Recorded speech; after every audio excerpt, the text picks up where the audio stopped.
This is the Nations Conspire channel. Welcome to today's show. China has beaten Starlink in the race to 6G with ground laser transmission. If you haven't heard, there's supposedly a race, like there was that race to get to the moon that nobody ever got there. There's supposedly a race to get to 6G. They make it like a competition, as if Trump wants to beat China to 6G to get a lot of the mind control sheeple in MAGA on board with the United States of America getting to 6G. There's no real race to 6G. Really, what they should call it is a race to microwaving the human race, because that's what it's really about. But we know that the governments are conspiring together. That's very, very clear. A new world order, of course, is governments working together to bring about a new world order. And this new world order that is fully connected, of course, is going to be connected through 6G and 7G. And the more these frequencies increase, the more control the government will have over the people. And that includes being able to control your mind. So let's start with the claim that China has 6G level space ground laser transmission. And they've beaten Starlink apparently to the race. But don't worry, I'm sure we'll hear propaganda about how Starlink is going to push forward with more and more so that we could beat China and get further ahead of China, so people cheer it on without even realizing what they're actually cheering on, which of course is the creation of Skynet all around us. But according to what this means, it says satellite to ground laser technology, for anyone out there, typically operates in the near infrared spectrum with wavelengths around 1,550 nanometers, which translates to a frequency in the hundreds of terahertz range, which is significantly higher than traditional radio frequencies used in satellite communications. Its high frequency allows for much greater data transmission rates compared to radio waves. And that's, of course, how they get everybody on board. Data transmission, how fast can you do this? How fast can you download? How fast can you listen to that? It's a race to get nowhere, really, is what it is. But that's how they get people on board with it. But it's really about you, the data, and controlling you, the data. And we're seeing 6G. Literally, this is a military-grade directed energy weapon. That's what 6G is, because the wireless energy being transferred that you can't see with the human eye, well, they continue to crank it up and crank it up and crank it up. And we're reaching dangerously high levels of radiation exposure. But remember, it's ultimately about connecting you to the internet of bodies. And remember recently, Elon Musk talking about how Starlink is now able to enable unmodified cell phones to have internet connectivity in remote areas, which translation is, if the grid is down, well, guess what? Your phone will still work. You'll still be connected. And they don't care about your phone being connected. They care about you being connected, because that's what DARPA is really doing. But first, let's listen to Elon Musk real quick for anyone out there that hasn't seen this clip, when he talks about how you won't be able to escape. Because remember, this isn't about, if there's a natural disaster, you being able to call 911 in the event of an emergency, or to be able to contact a loved one. Of course, this is about them having full control over you and surveillance over you with the grid shutdown. Because, yeah, even if an entire region or country was lost connectivity because of a severe, hurricane or floods or fires or, tornadoes, earthquakes, there's so many natural disasters, obviously, you would actually still have, even if all the cell towers were taken out, your phone would still work. Thank you. And that, of course, is Skynet. Remember the plot of Terminator, because again, all this stuff is revealed to us through films. And of course, we've all been trained to look at fiction as fiction, when in reality, the fiction they're showing us is their plan. This is part of magic and how this actually works, revealing these things to us, labeling it as fiction, and then of course, people out there not even realizing that it's happening right before our eyes, right? The Terminator universe, Skynet, is depicted as a highly advanced artificial intelligence system that is connected to a vast network of computers, military systems, and communication infrastructure, essentially giving it control over a global network of machines and power grids allowing it to monitor and manipulate information on a massive scale. It is essentially hooked up to the entire world's interconnected systems, including military defense networks, power plants, and communications hubs. And I talked about SATCOM and DARPA and how SATCOM solution will connect both new and existing machines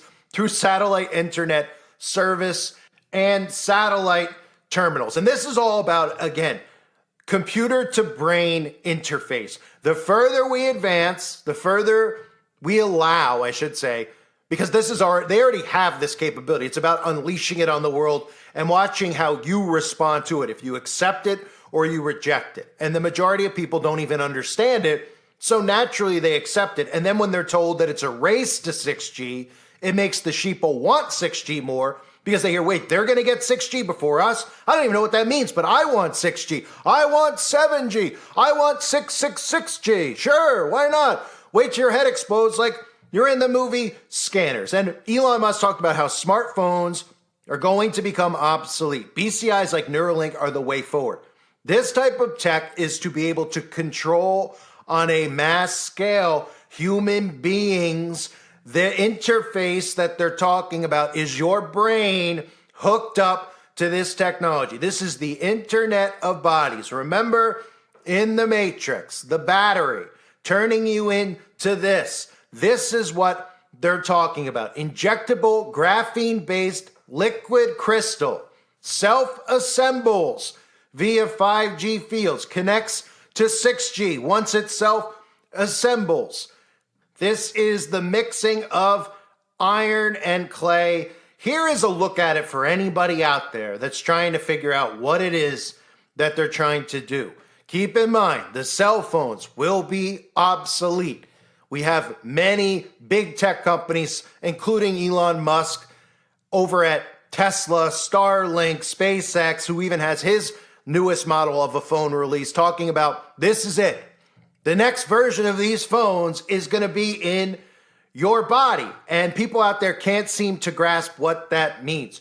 Injectable, interface. Just like you go on an interface on your device, whether you have Apple or you have Samsung, right? You have an interface on that phone. Anyone who's an Apple user who goes on a Samsung phone, someone else's phone, they're like, what is this interface? I don't even know. The interface is pretty much how you're interacting inside of the phone. You know where your mail is, you know where your text is, you know where your contacts list is, right?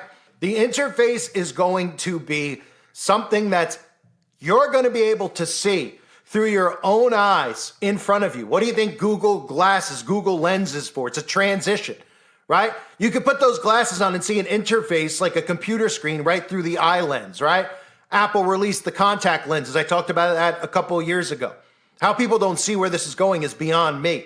But you could put the Google glasses on, right? What do you see? Oh, I could see like I'm looking at my phone just through my eyes directly. Well, when this technology is embedded in you, you see the interface through your own eyes. It's like touching air.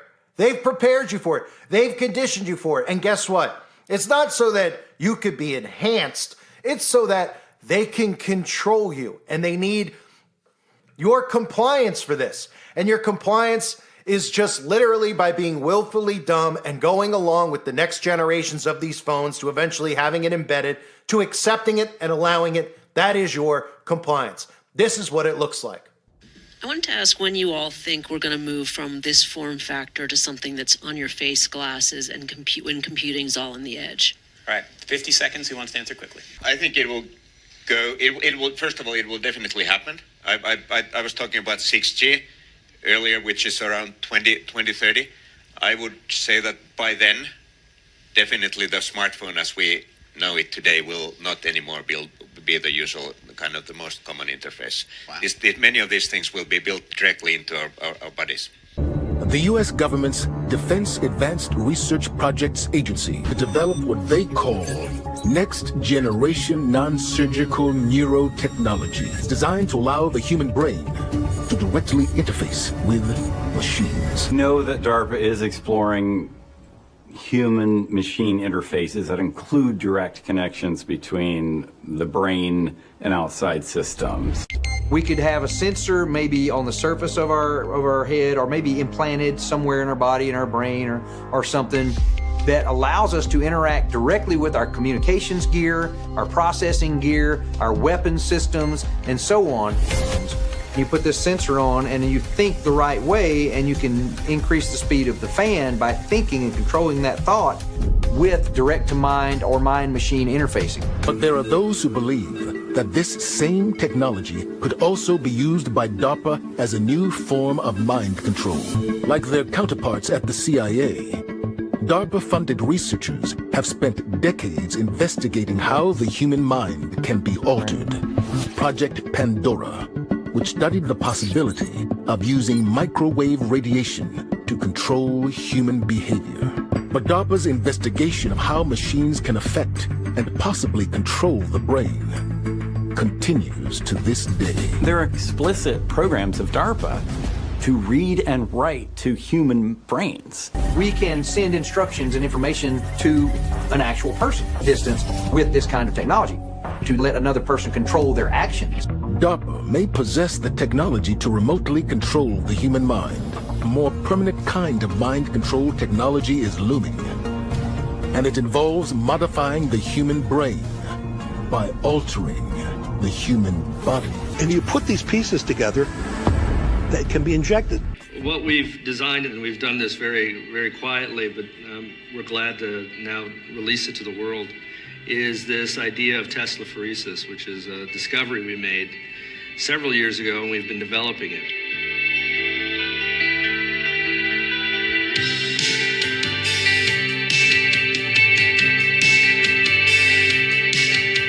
And Teslaphoresis is, the simplest way to understand it, is self-assembly at a distance, just long-distance assembly of materials. And what we did was, because we're at Rice, we had plenty of nanotubes around, so we decided to use nanotubes. And what we discovered was that these nanotubes can actually string together and form wires by themselves under this electric field. This fundamental idea of force acting at a distance, that you can have, instead of, when you normally build circuits and things like that, you have to have physical contact. Now we're talking about building circuits without actually touching them. All right, we're just dispersing this. Power on, and then up. I realized that a Tesla coil could actually do this if you designed it in a way to create a very strong force field in front of it. And so that was the engineering aspect of it. And then once I designed the machine, then all sorts of discoveries started falling out of it. Oh, that was a good one. Teslaphoresis is one of those things, it's a project that there are just so many avenues, so many things that I think you could do with it. Not just making conductive wires, but taking it in so many different places, not only just biomedical and engineering, but taking it into different industries like silicone chips or exploring different conductive materials. This also ties in just generally in nanotechnology that self-assembly is very big.